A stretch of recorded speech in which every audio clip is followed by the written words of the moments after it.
آپ پھر دعا کیجیے اب میں آپ سے رخصت دے رہا ہوں، میں واپس چلا جاؤں۔ ایک ساتھی کی گزارش تھی کہ دعا کروا کے جائے۔ دعا اصل میں ہم نے بدقسمتی سے ایک رسم بنا لی ہے۔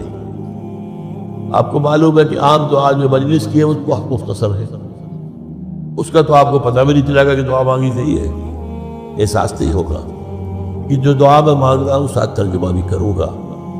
تو آپ اس کو اپنے دل کی طرف دیکھتے ہوئے اور اللہ کو دیکھتے ہوئے آپ اس پر جب کہے آمین تو وہ صرف زبان نہ کہہ رہی ہو، آپ کا دل کہہ رہا ہو۔ الحمدللہ الذی ہدانا لہذا وما كنا لنهتدی لولا ان ہدانا اللہ۔ کل حمد، کل شکر، کل ثنا، کل تعریف اس اللہ کے لیے ہے جس نے ہمیں ہدایت بخشی ہے، اور ہم ہرگز ہدایت یافتہ نہ ہو سکتے اگر اللہ ہی ہمیں ہدایت نہ دیتا۔ یہ اسی کا فضل ہے، اسی کا کرم ہے۔ منت منے کی خدمت سلطان ہمیں کنی، منت سنا سزو کہ میں خدمت میں جاج کروں۔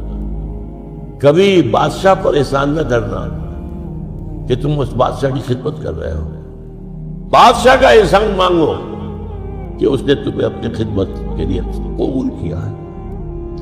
ربنا لا تزغ قلوبنا بعد إذ هديتنا وهب لنا من لدنك رحمة إنك أنت الوهاب۔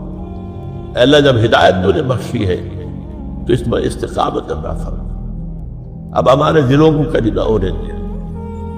اے اللہ کسی درجے میں ہماری پسپائی نہ ہو، اے اللہ استقامت عطا فرما، تن من دل لگانے کی توفیق عطا فرما۔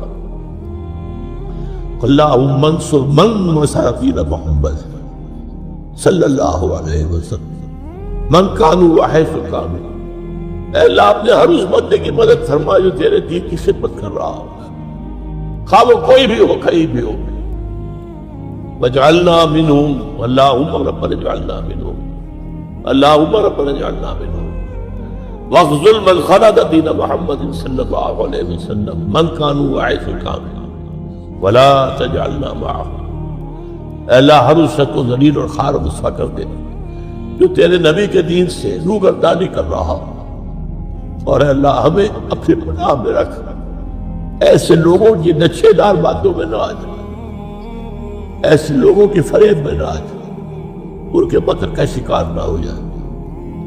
ربنا تقبل منا انک انت السمیع العلیم وتب علینا انک انت التواب الرحیم۔ ربنا ثبت قلوبنا على دينك، اللهم ثبت قلوبنا على طاعتك،